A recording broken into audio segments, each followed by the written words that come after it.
નમસ્કાર દોસ્તો, સ્વાગત છે આપ સર્વનું તમારી પોતાની YouTube channel ocean coaching classes પર।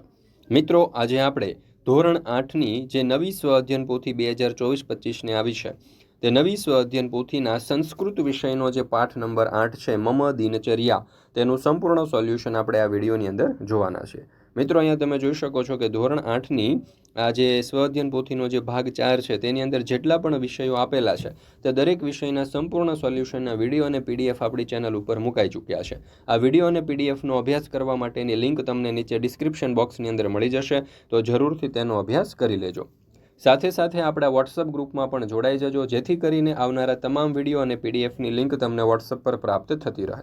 મિત્રો, અહીંયા તમે જોઈ શકો છો કે ધોરણ 3થી 8ની આ જે નવી સ્વ અધ્યયન પોથી છે 2024-25માં જે નવી સ્વ અધ્યયન પોથી આવી છે તેના બધા જ ભાગના તમામ વિષયના જે સંપૂર્ણ સોલ્યુશનના વિડીયો અને પીડીએફ છે એ વિડીયો અને પીડીએફની લિંક તમને નીચે ડિસ્ક્રિપ્શન બોક્સની અંદર મળી જશે। અને આપણી એપ્લિકેશન છે ઓશન કોચિંગ ક્લાસીસ, આ એપ્લિકેશન ઉપરથી તમે પીડીએફનો પણ અભ્યાસ કરી શકશો, તો જરૂરથી અભ્યાસ કરી લેજો, કારણ કે તમારી પરીક્ષા માટે તમને ખૂબ જ ઉપયોગી સાબિત થશે।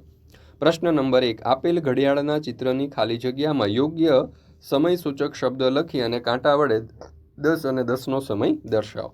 10 અને 10નો સમય છે એટલે નાનો કાંટો જે છે તે આપણે 10 ઉપર દર્શાવીશું અને મોટો કાંટો જે છે તે 2 ઉપર, એટલે આ રીતે આપણે 10 અને 10 દર્શાવી શકીએ। ત્યાર પછી છે પ્રશ્ન નંબર 2, જોડકા જોડો। તો અહીંયા 12:15નો સમય થયો છે, તો એને આપણે જોડીશું વિકલ્પ ગ સાથે, એટલે 1 નંબરમાં ગ, સપાદ દ્વાદર્શ વાદનમ। ત્યાર પછી છે 2 ને 45 એટલે કે 2:45, તો 2 નંબરને જોડીશું ડ સાથે, પાદોન ત્રિવાદનમ। ત્યાર પછી અહીંયા તમે જોશો તો 5 ને 10 છે, તો એને આપણે જોડીશું ખ વિકલ્પ સાથે, દશાધિક પંચવાદનમ। ત્યાર પછી 7 ને 5નો સમય દર્શાવેલો છે, તો એને આપણે જોડીશું વિકલ્પ ક સાથે, પંચાધિક સપ્તવાદનમ। ત્યાર પછી 6 ને 50નો સમય દર્શાવેલો છે, તો એને આપણે જોડીશું ઘ વિકલ્પ સાથે, દશોન સપ્તવાદનમ।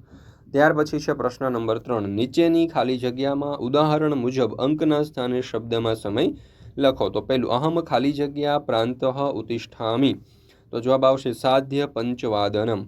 બીજું, અહમ ખાલી જગ્યા પ્રાંતઃ અલ્પાહારમ કરોમિ, તો જવાબ આવશે સપાદ અષ્ટવાદનમ। ત્રીજું, અહમ ખાલી જગ્યા તઃ ખાલી જગ્યા પર્યંતઃ પુસ્તકમ પઠામિ, તો દશાધિક વાદનતમ તઃ દશાધિક 10 વાદનતમ।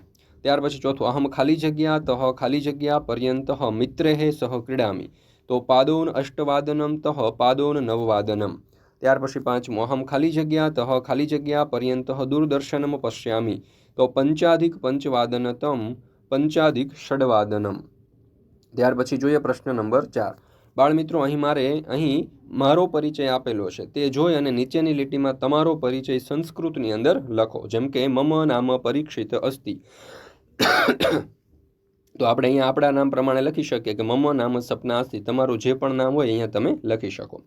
મમ જન્મદિવસઃ સપ્તમ માસસ્ય ચતુર્થર્ષ દિનાંકે આગચ્છતિ, તો આપણે અહીંયા લખી શકીએ કે મમ જન્મદિવસઃ દ્વિતીય માસસ્ય એકાદશે દિનાંકે આગચ્છતિ।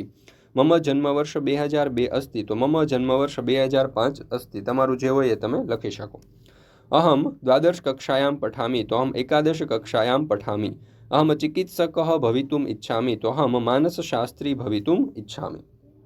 ત્યાર પછી છે પ્રશ્ન નંબર 5, કૌંસમાં આપેલા શબ્દોના યોગ્ય રૂપ વડે ઉદાહરણ મુજબ ખાલી જગ્યા પૂરો। પહેલું, અહમ ખાલી જગ્યા ગત્વા ખાલી જગ્યા કરોમિ, તો દેવાલયમ ગત્વા દર્શનમ કરોમિ। અહમ ખાલી જગ્યા ગત્વા ખાલી જગ્યા કરોમિ, તો અહમ ચિકિત્સાલયમ ગત્વા ચિકિત્સામ કરોમિ। અહમ ખાલી જગ્યા ગત્વા ખાલી જગ્યા કરોમિ, તો અહમ પુસ્તકાલયમ ગત્વા પઠનમ કરોમિ। અહમ ખાલી જગ્યા ગત્વા ખાલી જગ્યા કરોમિ, તો ભોજનાલયમ ગત્વા ભોજનમ કરોમિ। અહમ ખાલી જગ્યા ગત્વા ખાલી જગ્યા કરોમિ, તો કાર્યાલયમ ગત્વા કાર્યમ કરોમિ। ત્યાર પછી છે પ્રશ્ન નંબર 6, ઉદાહરણ મુજબ વાક્ય રચના કરો। એમાં 6 ને 5, તો આપણે લખી શકીએ અહમ પ્રાંતઃ પંચાધિક ષડવાદને સ્નાનમ કરોમિ। 7 ને 30, તો અહમ સાધ્ય સપ્તવાદને અલ્પાહારમ કરોમિ। પછી 9 વાગ્યાનો સમય છે, તો આપણે અહીંયા લખી શકીએ અહમ નવવાદને અધ્યયનમ કરોમિ। 11:30નો સમય છે, તો આપણે લખી શકીએ અહમ સાર્ધ્ય એકાદશ વાદને ભોજનમ કરોમિ। પછી 12 વાગ્યાનો સમય છે, તો આપણે અહીંયા લખી શકીએ અહમ દ્વાદશ વાદને વિદ્યાલયમ ગચ્છતિ। પછી 6 ને 15નો સમય છે, તો અહમ સાયં સપાદ ષડવાદને ક્રીડાંગણે ક્રીડામિ। પછી 9 ને 15નો સમય છે તો રાત્રો સપાદ નવવાદને મમ પિતામહ કથા કથયતિ, અને 10:15નો સમય છે તો અહમ રાત્રો સપાદ 10વાદને શયનમ કરોમી. ત્યાર પછી છે પ્રશ્ન નંબર 7. ઉદાહરણ મુજબ યોગ્ય વિકલ્પ પસંદ કરી અને ખાલી જગ્યા પૂરો. લિખતી તો લિખામી, નમતી અને નમામી, વહતી તો વહંતી, ચલતી તો ચલંતી, હસતી તો હસતું અને નમતી તો નમતું, ખાદામી તો ખાદામહ, પીબામી તો પીબામહ, પઠતી તો પઠિષ્યતિ અને ભવતી તો ભવિષ્યતિ. ત્યાર પછી છે પ્રશ્ન નંબર 8. ઉદાહરણ મુજબ વાક્ય રચના કરો. અહમ ગીતમ ગાયામી, રમેશઃ ગીતમ ગાયતિ, તો દ્વારિકા તો અહીંયા અહમ ગૃહ કાર્ય કરોમી, તો અહીંયા આવશે રમેશઃ ગૃહ કાર્ય કરોતિ. અહમ પુસ્તકમ પઠામી, તો અહીંયા આવશે રમેશઃ પુસ્તકમ પઠતી. અહમ સંસ્કૃતમ વદામી, તો અહીંયા આવશે રમેશઃ સંસ્કૃતમ વદતિ. અહમ દેવાલયમ ગચ્છામી, તો અહીંયા જવાબ આવશે રમેશઃ દેવાલયમ ગચ્છતિ. અહમ ગુરુ નમામી, તો અહીંયા જવાબ આવશે રમેશઃ ગુરુ નમતિ. ત્યાર પછી છે પ્રશ્ન નંબર 9. નીચે આપેલ બસનું સમયપત્રક જોઈ ઉદાહરણ મુજબ પ્રશ્નોના જવાબ સંસ્કૃત ભાષામાં લખો. અહીંયા તમે જોઈ શકો છો કે પ્લેટફોર્મ ક્રમાંક આપણને આપેલા છે, સામે સમય આપેલા છે. તો એ ઉપરથી પહેલો સવાલ, દ્વારિકાતઃ પોરબંદરસ્ય બસયાનમ કદા અસ્તિ, તો જવાબ આવશે દ્વારિકાતઃ પોરબંદરસ્ય બસયાનમ સાર્ધ્ય 10વાદનમ અસ્તિ. બીજું, સપાદ દ્વિવાદને બસયાનમ દ્વારિકાતઃ કુત્ર ગચ્છતિ, તો સપાદ દ્વિવાદને બસયાનમ દ્વારિકાતઃ વડોદરા ગચ્છતિ. ત્રીજું, કર્ણાવતી ગંતુમ બસયાનમ કિસ્મિન પ્લેટફોર્મ ક્રમાંકે આગમિષ્યતિ, તો કર્ણાવતી ગંતુ બસયાનમ પ્લેટફોર્મ સંખ્યા 3 આગમિષ્યતિ. ચોથું, દશાધિક અષ્ટવાદને બસયાનમ કુતઃ કુત્ર ગચ્છતિ, તો દશાધિક અષ્ટવાદને બસયાનમ દ્વારિકાતઃ સુરતઃ ગચ્છતિ. પાંચમું, દ્વારિકાતઃ પાલનપુરસ્ય બસયાનમ કદા અસ્તિ, તો દ્વારિકાતઃ પાલનપુરસ્ય બસયાનમ સ્વાધ્ય 12વાદને અસ્તિ.